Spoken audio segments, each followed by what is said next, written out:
Welcome on back to the Elden Ring Level Cap Challenge. After making our way through the Land of the Giants, we will be tackling Farum Azula in today's video. If you're enjoying this series, make sure to leave a like and follow to help the channel out. With that, let's light that giant tree on fire, and let's dive on in. So, first impressions of this area? Yeah, I'm nervous as hell. The Land of the Giants showed me that our damage is really starting to fall off now that we're in the late game. Our main issue is that our weapon stats are so low. With longer fights, we have more chances for something to go wrong. We can't just DPS rush our problems like normal. We actually have to plan and dodge heavy attacks carefully. Onto this dragon though. I'm using it as our tree avatar to see how our damage will kind of hold up for this new area. The added procs are really making this fight doable. It's just taking a lot of resources to get through. It will all be worth it though. This dragon drops us a dragon smithing stone for us to use. Crazy how they are so hard to find in the main game, yet are practically a tripping hazard in the DLC. No need for that though. We felled the dragon and we got our smithing stone. Let's go! Here in Farum Azula, we have two run-through moments. The first is right now heading over to the Godskin Duo boss fight. The second is right afterwards heading to the final boss of the area. Honestly, this area has been one of my favorites when it comes to aesthetics, second only being the fall trees and the Altus Plateau. A crumbling ancient city, undead residents around every corner. Man, I lost my mind when I first got here. Even my wife has been fully entertained just watching me run around the area from time to time. After Farum Azula, we have the Celtic tree area heading to Liurnia, and then that's it. In any normal run through, I'd be exploring every inch I could to grab all the extra items to help us leveling up either the character or the weapon that we're using. During this challenge though, it's really felt like doing a new game plus run through, just grabbing the most essentials and beelining it straight to the bosses. There are a few items here to pick up right before we head into the boss area. I've done little to no prep, so I don't quite remember what's around here, so I'm gonna try to grab whatever I can find. With rune arcs, stoneward keys, and other items like that at such a finite supply, collecting as many as I can will be a great help. I'm not sure when I'm going to hit another wall like Commander now, and I want to have everything I need to make adjustments to get past them right on the spot. Honestly, I doubt I can make it back to the site of grace, so losing 36,000 souls/runes, it's an easy price to pay. For anyone who's unfamiliar with how this boss works, we're fighting the two different Godskin nobles at the same time. It's a nod to the Orpsantine and Smog boss fight from Dark Souls 1, which is neat. We already fought the round one in the Volcano Manor, and we passed up on fighting the lengthy one from either the Caelid Tower or the Windmill Village. They both have their second phases triggered at half health, with the convenience of sharing the same health bar, so we have that going in our favor. In most playthroughs, this is an easy DPS rush with just targeting one at a time and finishing 2 cycles of each to win the fight. An easy strategy is just to focus the big guy first. His rolling attacks, it does suck, but you can pin him on a broken pillar if he cooperates, then focusing on the lengthy one. Or he can just snipe you from across the arena. That's fine, that sucks. Honestly, I think we can do this though. Shouldn't take too many times. Let's just run it back. As you can tell from the timestamp, that's not going to be the case. I never realized just how balanced these two are in covering each other's weaknesses. Guess that's why they call it a challenge, huh?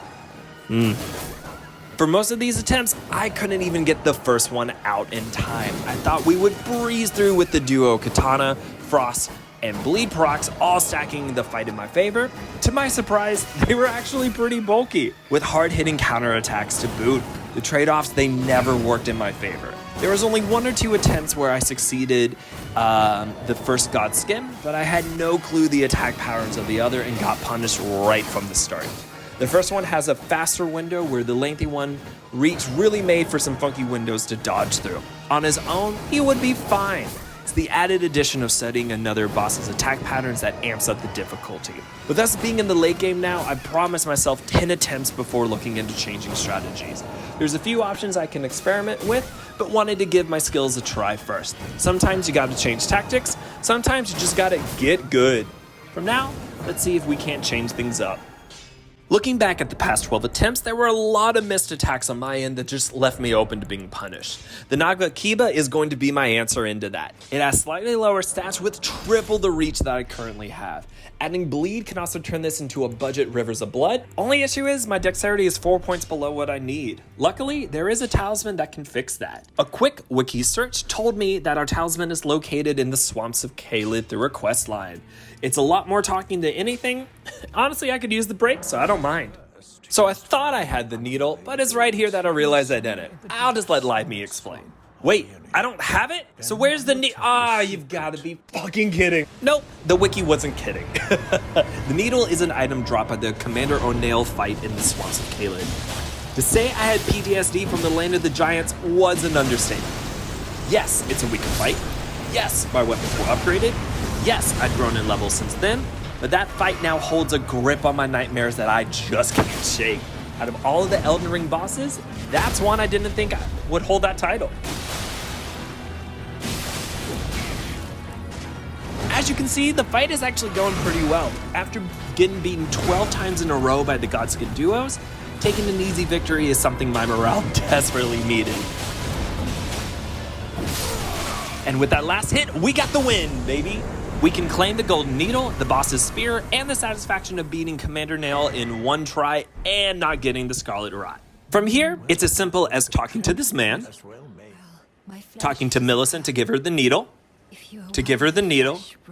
Oh, you've got to be resetting the world to talk back to the man who turns the needle into another needle. Stupid world progress. Head back to Millicent to give her the new needle. She really doesn't sound like she's doing okay. Seriously, why is everyone in the royal family just struggling? Talk about family issues. Damn. Have Millicent poke herself with the needle. Head back to the side of Grace to reset the world. Notice Millicent is doing much better and go talk to her. And with all that said and done, we are gifted a heirloom that increases our dexterity. Now we can change our talisman and hopefully have enough stats to wield the Naga Kiba. And we are good. We're losing some resistances, but the added reach should mean we aren't putting ourselves into danger as much. There we go. Look at the size of that thing. That's what she said. With that side quest out of the way, we can head back to Farum Azula to give the Godskin Duo another crack at it. So the added reach was great. Just one little problem I noticed once I got into the fight.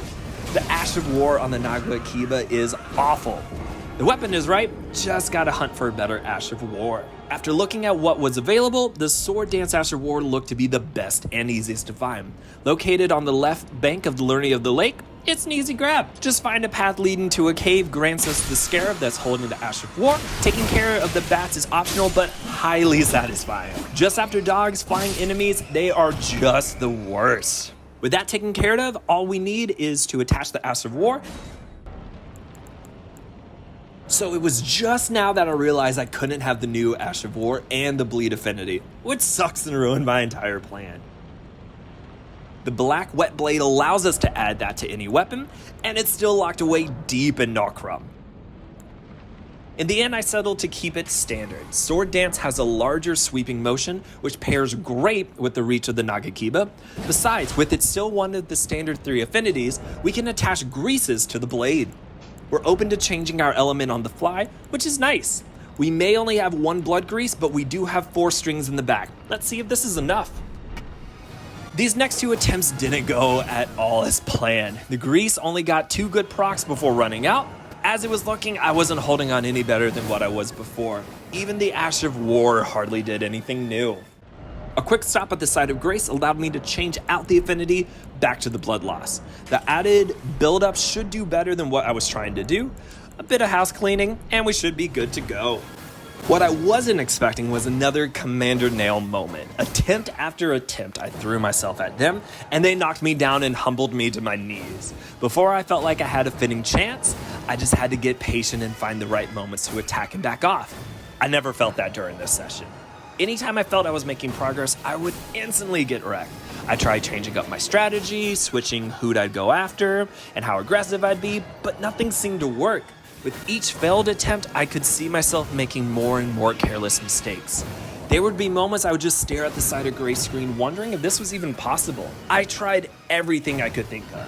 duo frost katanas, two-handing the blood-infused Nagakiba, hell, even having the Nagakiba and a frost katana out at the same time to get some extra procs.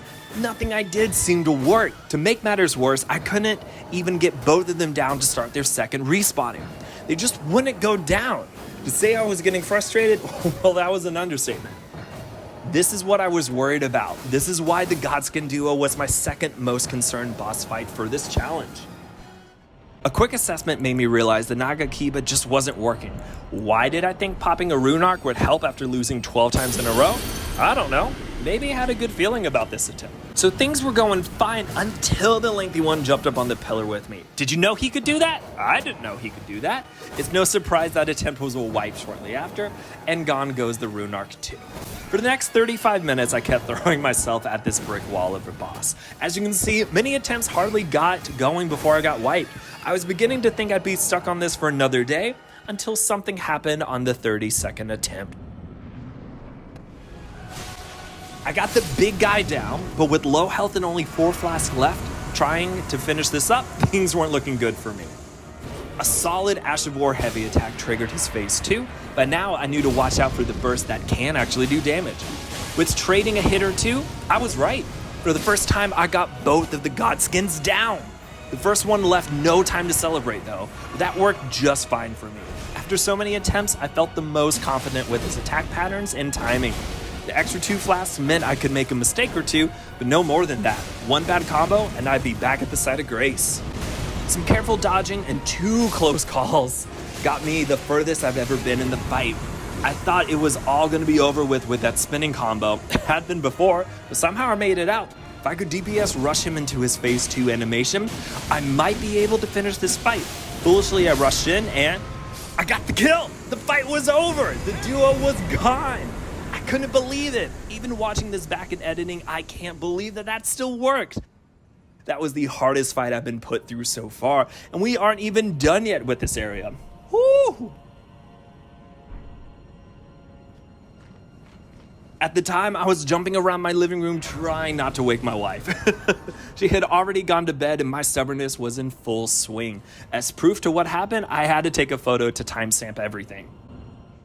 Yep, took till 12:14 in the morning. Still got him though. With the new bell bearing, we now have access to the final upgrade mats. Would have been so much helpful earlier. With that taken care of, we can head back to Farum Azula and finish up this area. As tempting as it may be to explore this part of Farum Azula, we'll be heading straight to the checkpoints instead. There are a lot of great upgrade mats and one-off side rooms, but with the bell bearings we just got from the Godskin Duo, we have everything we would need. We aren't using somber smithing stones, at least not yet, but we have been growing a nice collection throughout our playthrough, so there's no need.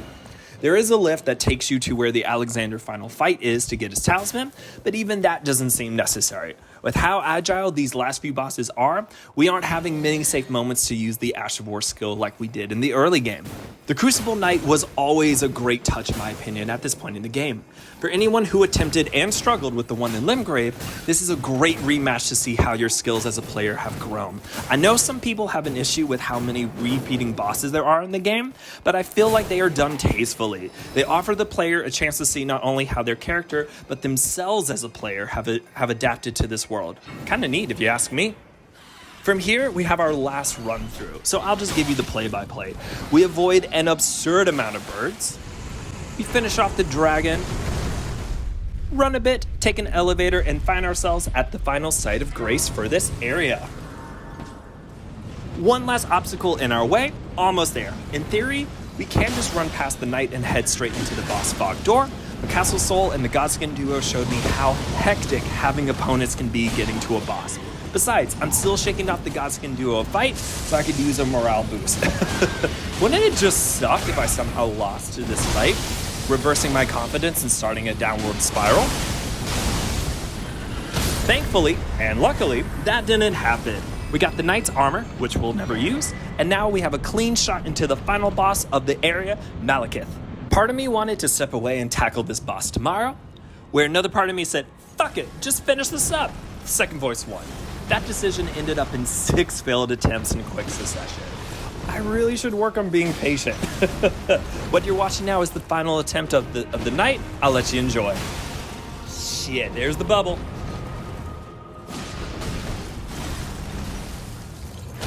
Let's go! Come on! Frost is procced. Ooh, and we're starting phase 2.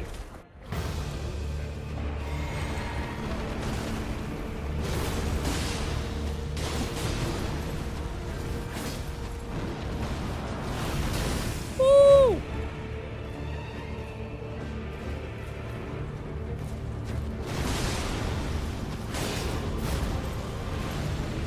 Oh! Shit! Shit! No!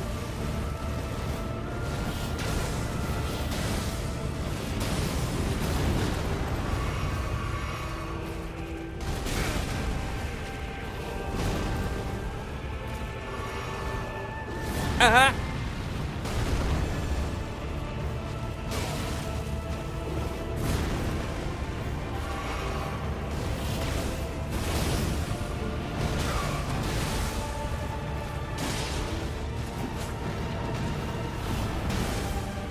I don't know.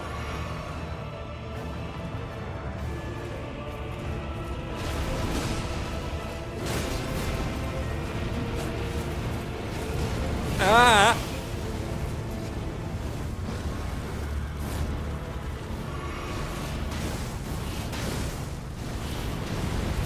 Man.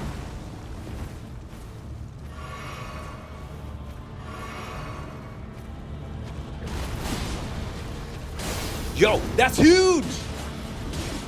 Come on, come on. Yes! Let's fucking go! Woo, man!